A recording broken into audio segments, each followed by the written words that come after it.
The small town of Glenbrook was the kind of place where dreams were quietly tucked away in drawers, and ambition was often replaced by routine. People woke up, worked, and went to bed day after day, year after year. In this town lived Aiden, a young man who often felt like a stranger in his own life. He worked at a hardware store, stacking boxes and ringing up purchases. To everyone else, it was a decent job, but to Aiden, it felt like he was watching his life slip through his fingers.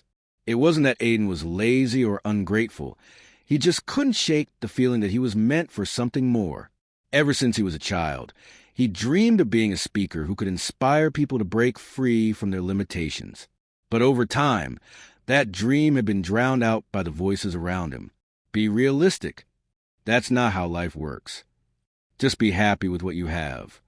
Aiden had started to believe them. One rainy evening, Aiden stayed late at the store. He was mopping the floor when an elderly man walked in, dripping wet and shivering. Aiden quickly grabbed him a chair and some tea. They began to talk, and the man, Mr. Howard, shared how he once wanted to be a painter, but never pursued it. "I thought I had time," Mr. Howard said quietly, "but life slipped away while I was waiting for the right moment." Those words hit Aiden like lightning. For the rest of the night, he couldn't stop thinking about them. Was he doing the same thing? Waiting for life to somehow give him permission to live? Weeks passed, but the thought wouldn't leave him. One day, Aiden stood in front of the mirror before work and really looked at himself, tired eyes, hunched shoulders, a man living half a life. That was the day he decided.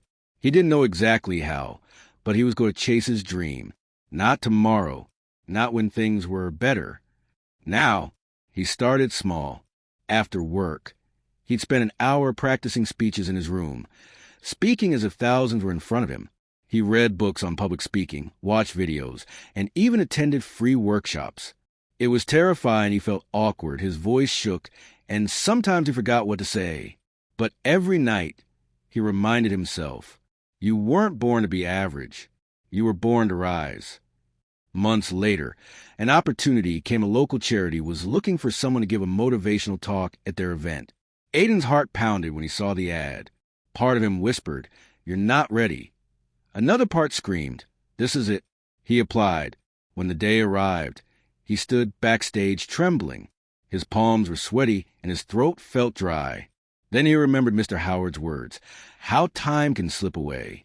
He took a deep breath and stepped into the light. He spoke about the danger of settling for good enough, about the dreams we bury under fear, and about the fact that none of us were born to be average. When he finished, the crowd erupted in applause. People came up to him with tears in their eyes, thanking him for giving them hope. That moment was a turning point. Word of his talk spread, and Aiden began receiving invitations to speak at schools, community events, and eventually corporate seminars. Each time he stepped on stage, he grew more confident, more alive. But what mattered most to Aiden wasn't the recognition. It was knowing that his words were helping people realize they could rise above the limits placed on them. One sunny afternoon, years later, Aiden returned to Glenbrook. He had been invited to speak at the local town hall. As he walked onto the stage, he spotted Mr. Howard sitting in the front row, smiling proudly. After the talk, Aiden walked up to him and said, "You once told me life slips away while we're waiting. You changed my life that night." Mr. Howard's eyes glistened. "No, Aiden, you changed your life. You decided to rise." Aiden's story is not about luck or talent. It's about choice. We all face moments when we can either keep living on autopilot or take a leap toward the life we're meant to live. The truth is, asterisk comfort is the enemy of growth. Asterisk waiting for the perfect time is a trap.